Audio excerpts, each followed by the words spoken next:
Here's a question. Would you start a new chase if you knew there was a chance that the card didn't actually exist in the first place? I know I wouldn't. Today's guest suffered that anxiety. 2 years into chasing a card, he had never even seen one or even heard of someone else having one. He'd only read about its alleged existence on Trading Card Database. His name is Joey, at SatKingCards on Instagram. And if you've been listening to this series, you already know that, in the end, Joey will get his card. How he got there is half the fun. I'm Dave Schwartz, and this is The Chase, a limited series on the Shallow End podcast feed. Thanks for listening. And now, get ready to hear the story of a collector who, for a time, thought he might be wasting his time looking for a card that was more myth than reality.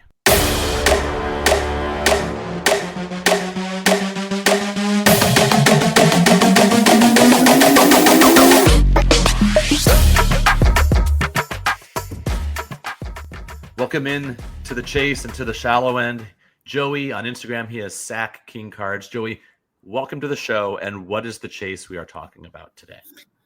Yeah, thanks for having me. Appreciate you having me on. We're talking about the 2004-2005 Topps rookie photo shoot auto of Kevin Martin. Great. So Kevin Martin. So before we get to the card specifically, tell us a little bit about this set, this Topps rookie photo shoot. What is it? And just kind of give us some background on it. Yeah, I think it was the Topps version of what Panini has now turned into the Next Day or Draft Night autos, where at the rookie photo shoot that Topps put on, they'd get the rookies to sign some number of cards. And I think it may vary from year to year.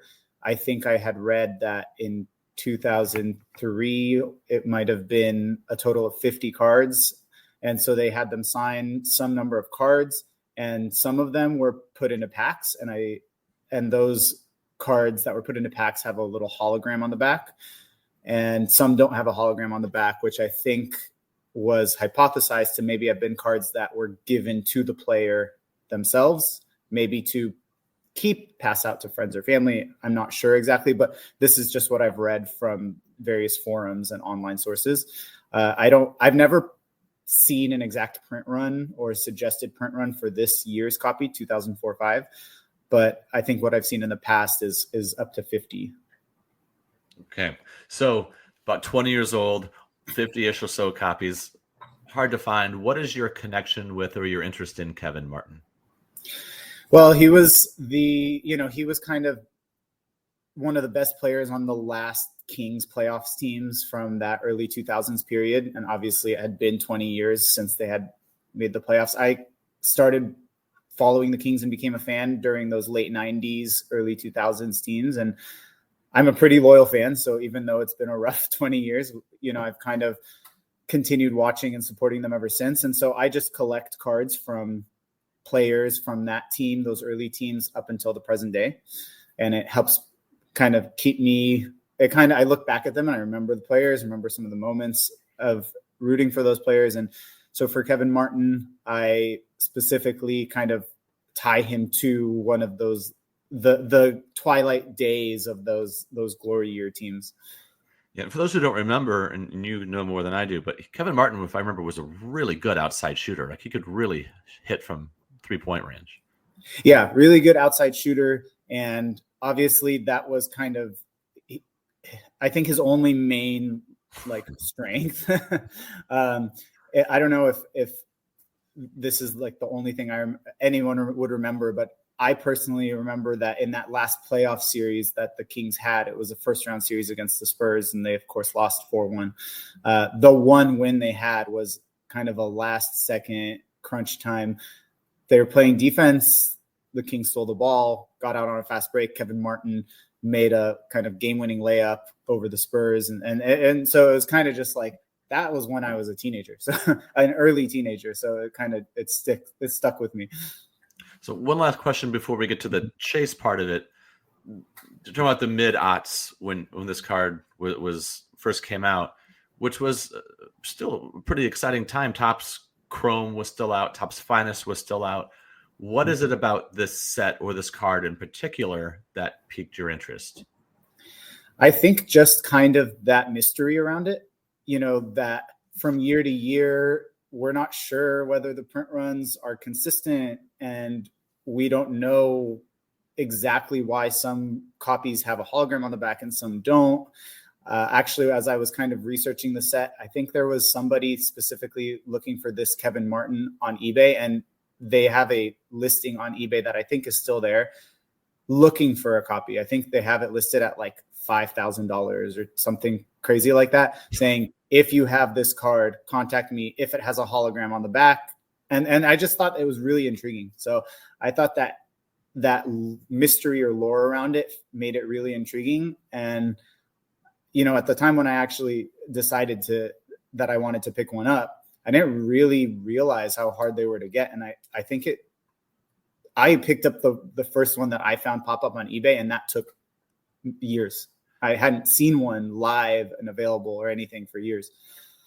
Okay, which brings me to the next question is, when did you decide that this was a card you would like to add to your collection? I'm not saying that you went hard after it, just you thought, this is pretty cool. I think I might like to add this card to my collection.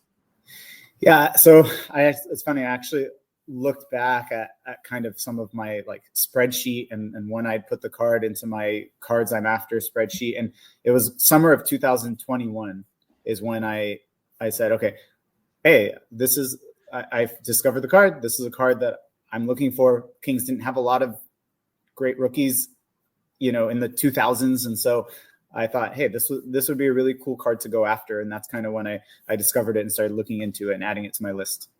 So it's been, 3.5, 4 years, almost 4 years since you sort of had that realization. Maybe you realize this, remember this, maybe you don't, and it's fine if you don't. But do you remember where you learned about the card, where you first sort of like, oh, this is cool?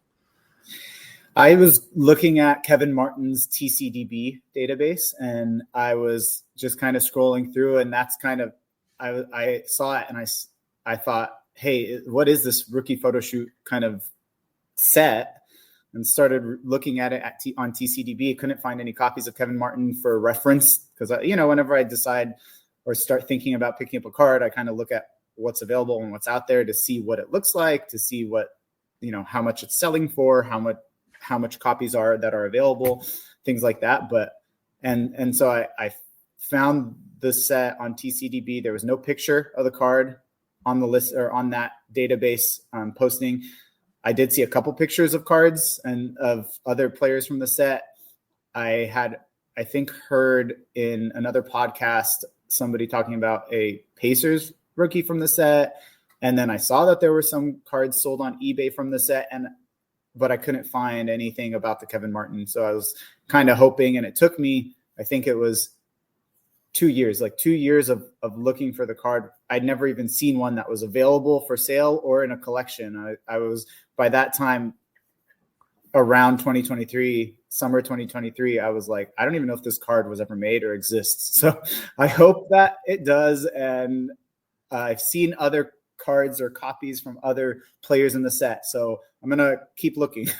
And it was kind of just like, okay, we'll see what happens. Isn't that one of the craziest things about this hobby? Is I think we've all had that moment where you've asked yourself, is this card really real? Right. So that's what you said, but that sounds like a real thing. You really ask yourself, am I chasing something that doesn't actually exist? Yeah, it was kind of, it got to a point where I was kind of frustrated because I'm like, should I even keep looking for it? Am I chasing after this like unknown, non-existent sort of thing? And then, so what I actually did is, I know of a collector, Kings collector on Instagram. His handle's Sling and Rocks PC. And I know he collects Kings from these 2000s periods. So I kind of just stalked his Instagram. I went back through all his posts, and I was like, if somebody has this card, this guy has this card. And so I kind of scrolled through, and I scrolled through, probably I had made it down to close to like 100 posts, and I saw a picture of this card. I was like, okay, well, it exists. I commented on it, and I asked him for more information. I asked him, what do you know about this card? Because I've been looking for it. I've never seen a copy. I don't know if it exists, whatever. And he said, I don't totally know what's, like the situation with this card. And I don't know if this one was like even put into packs or not, because he had mentioned, I think he's the one that clued me in on the holograms on the back. He said, this one doesn't have a hologram. So I don't know if it was in a pack or if it wasn't in a pack. I don't know how many there are, but I happened to pick this one up. And so that at least gave me hope. All right, it's out there, 2.5 years after looking for this card, and it exists. At least that's nice. On some level, some variation of it exists. Maybe his doesn't have a hologram. The one I picked up doesn't have a hologram. I don't know if that eBay buyer that's looking for one will ever find one with a hologram, but. So we're talking now about a multi-tier search. The first part was just learning about the card existing. You're going through the TCDB database, and there it was. Okay, cool, fascinating. Then the next level was just figuring out if the card actually existed. And after a couple of years, you had confirmation, yes, and that there are different types. There's one that has the sticker. There's one that doesn't. One may have been gifted to the players, which was pretty common. I remember used to collect a player who I found one of his cards that was just this really random one, in which I think it was either Upper Deck or Fleer would give them to the players and saying, here. And some of them would just autograph and sell them. And that's how they got out into the wild, right? And okay, so now they exist. There's different types. How often, so you had the eBay search saved, right? How often do you think that you would check just to see if this card would pop up on eBay or wherever? Well, I go through kind of all my eBay searches at least once a day. I have like a routine at night, put the kids down to bed, go through the eBay searches and see what's popped up for all my saved searches. I think for this one, I'd probably also check. I think what I had saved was 2004 Kevin Martin Topps. And I was just trying to keep it as broad as possible. I wanted Kevin Martin. I know it's a Topps card and it's from 2004's rookie year. So I probably check that maybe an additional time at work throughout the day. So it's probably twice a day that I was looking to see what would come up. And it was still frustrating because, he has a lot of Topps rookie autos. And so it'd be updated regularly. And I never saw it come up. So once, twice a day, every week, every month, every year, kind of going and going. When, as we were recording this, it is mid to late February 2025. You started looking in July-ish, summer-ish of 2021. When did that copy that ended up becoming yours, when did that finally hit your eBay feed? I don't know the exact purchase date.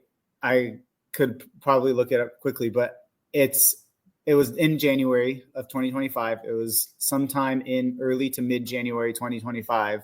And it was during my nightly check on the eBay searches. I saw it pop up, and it was one of those cases where I was like, oh my gosh, do I just buy it now? Because I don't really want to risk. I'm not going to risk losing this card that I've been looking for 4 years to save $20. You know what I mean? So it was one of those cases where I'm like, I don't really know if I care. So it's just not worth the risk. Yeah. Oh my gosh. So we don't need to know the price, but was the price in your mind reasonable or ish?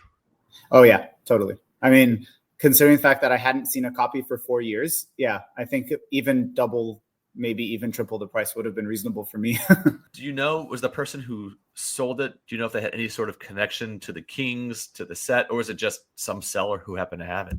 Yeah, I have no idea. And I actually didn't look into their other items to see if they, were selling other Kings cards or Kevin Martin cards. Yeah. So I didn't research or look into that seller anymore. Yeah. Well, I wonder, and I'm just sort of playing pop psychologist from a distance to a seller, but if the price was that reasonable and the card is that rare, that seller must have just had it from somewhere or something and just thought it's Kevin Martin. I kind of remember that guy. He was fine. And Ryan probably just put it on there, right? Yeah. Well, and it's interesting. Like I kind of leading up to that, or maybe right after purchasing it, I kind of was looking at what else was listed or for sale or had recently sold of other players from the set. And it's not a really it's not, they're not cards that sell for that much. And even if it's players, I think the one that stood out to me was like Anderson Varejao. You know, he's not, I mean, he has some sort of name recognition from playing with LeBron on those championship teams or whatnot, but he's not a player that people are going to shell out money for. But, you know, his card was selling for like, I think it was 10 or 20 bucks, you know, and for something that rare, I think there's enough team collectors or player collectors out there that you think it'd be more. And I don't know if it's just me feeling like, oh, I always want things for less, but I feel like the Kings have a pretty good collector base in the sense that those 2000s teams were popular, and I think their cards go for a decent chunk. So I may even have overpaid given the fact that some of those cards are, you know, from the set are selling for so little, but at some rate you're thinking if you've been looking long enough and you still care enough to look, then it probably is a good price for you. Yeah. What was the feeling like when you had that blue dot or the recognition that there was next to that card? I mean, my first thought was, I wonder if this card's actually going to come. Because again, I'm like, I've been looking for so long and I hadn't seen a copy. So at some point, I don't know if it would be the seller recognizing that it's a rare card and maybe thinking that he'd be able to get more. I don't know. But when I got that update from eBay that it was shipped, I was like, okay, that's a relief. I'm really looking forward to opening my mailbox and seeing that package. It was a little bit of anxiety kind of leading up to that, hoping that it would come. Of course. And is it a copy that has a sticker or no sticker? It does not have a hologram. It does not have a hologram. Oh, sorry, hologram. Thanks. So as we wind down here, let's end at the end, which is, you know, you're sort of this sort of card level anxiety of, is it going to ship? And it ships, right? And then you're waiting for it to get there. What was it like when it finally arrived and it's in the mail and you got to open it up and take a look? I mean, it was kind of like, wow, I can't believe that this card is in my hands. You know, it's like at some point I didn't know if it existed, and now I'm holding it. And now ever since then, it's been, you know, on the shelf at my office at home.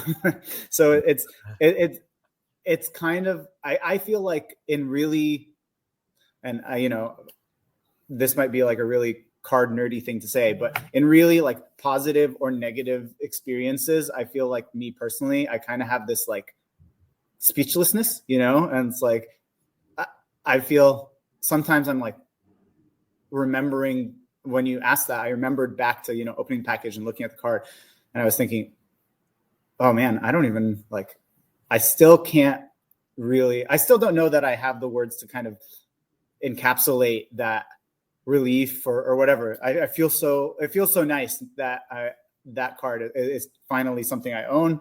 And, you know, I can't imagine ever moving it. No doubt. Well, Joey at Sack King Cards, you have given hope to all of us who have those saved searches in our eBay listings for years and years. Thanks for telling your story and congrats on the card. Yeah, thanks so much. I appreciate it again.